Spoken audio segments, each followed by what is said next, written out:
resident Ariane Ong says that she has watched the deaths of Black Americans for years now, but that the death of George Floyd was different. I cared about it intensely. It was a catalyzing moment for me.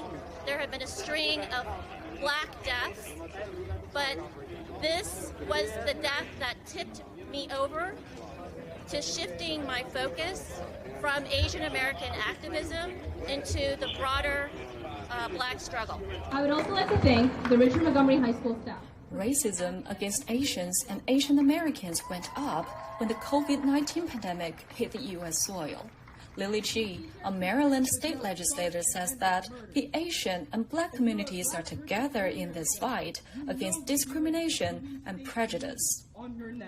I'm seeing more and more Chinese and Asian Americans waking up, realizing that you can, live in white neighborhoods, you can go to fancy schools and get fancy degrees and fancy jobs.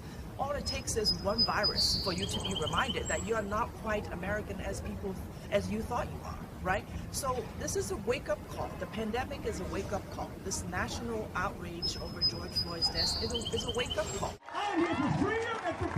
At a protest called by local high school students in Rockville, Maryland, one of the organizers says they're happy that Asian Americans are coming out to show solidarity with Black Americans. I've noticed from a lot of just people of color in general, especially my Asian friends, who have been truly touched by this movement and spoken out with me and said that they support it and that they're standing right with African Americans. I know that there's been a big camaraderie among Asian Americans, Chinese Americans, in Montgomery County especially. I've noticed that they're right there with us. Black Lives Matter. Even the Asian American protesters themselves are delighted by the turnout.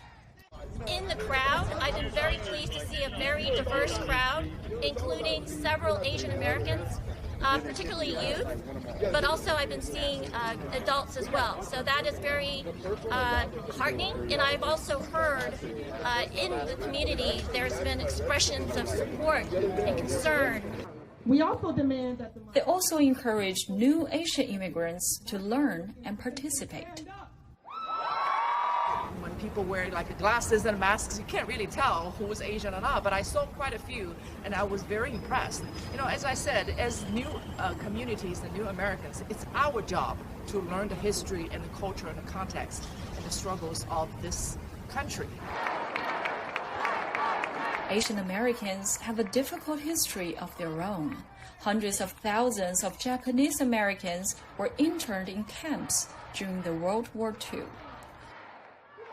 Suli Yi, Wenhao Ma, narrated by Kelly Yu, VOA News, Maryland.